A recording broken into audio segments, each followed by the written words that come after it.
حضور ایک دو سال پہلے آپ نے سوال و جواب کی محفل میں حضرت نے فرمایا تھا کہ ایک غرض جماعت نے سوال کیا تھا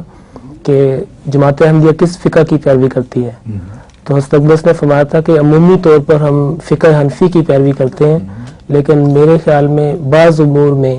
حضرت امام شافعی کا موقف قرآن کے سنت کے زیادہ قریب تر ہے۔ حضور اسی کانٹیکس میں میرا سوال یہ ہے کہ قرآن کریم میں مختلف مقامات پر سجدات آتے ہیں، سجدہ تلاوت، صرف ایک مقام پہ لکھا ہوتا ہے کہ سجدہ اندو امام الشافعی، سورہ حج کا آخری سجدہ جو دوسرا،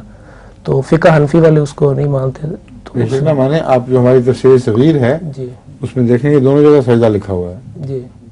وہند شافی نے لکھا ہوا، نکال لیں بھی شک ہے، میرا خیال ہے حضور میں نے وہیں سے دیکھا ہے۔ میں نے نہیں کبھی توجہ دی، دو سجدہ لکھا ہوا ہے، نہیں حضور، دو سجدے ہیں حج میں ایک جی کی بجائے، جی جی ایک ایسا سجدہ ہے جو حضرت امام شافعی کے نزدیک جی ہونا چاہیے تھا، اور جماعت احمدیہ کا مسلک یہی ہے کیا ہونا چاہیے؟ وہاں سجدہ کرتی ہے، تو اسی لیے میں نے آپ کو اس وقت کہا تھا کہ بعض باتوں میں جماعت حضرت امام شافعی کے فیصلے کو فوقیت دے دیتی ہے، اور یہ ایک مثال اس کی ہے سامنے آپ کے۔ جی اندر شافعی اس لیے لکھا ہوگا پھر کہ دوسرے اعتراض نہ کریں کہ انہوں نے کہاں سے نکال لیا، جماعت احمدیہ نے کہ اپنی طرف سے نہ کر لیا ہو، تو اس لیے ان کی دل کی تسلی کے لیے اندر شافعی لکھ دیا ہوگا، میں نے نہیں کبھی نوٹ کیا اس بات کو،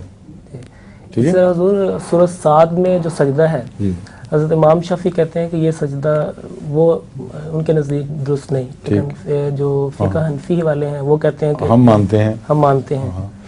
اس کی یہ جو بنیادی اصول ہے وہ یہ ہے کہ سجدے میں تکلیف کیا ہے، جماعت احمدیہ کا یہ مسئلہ اصل میں یہ ہے جی کہ جہاں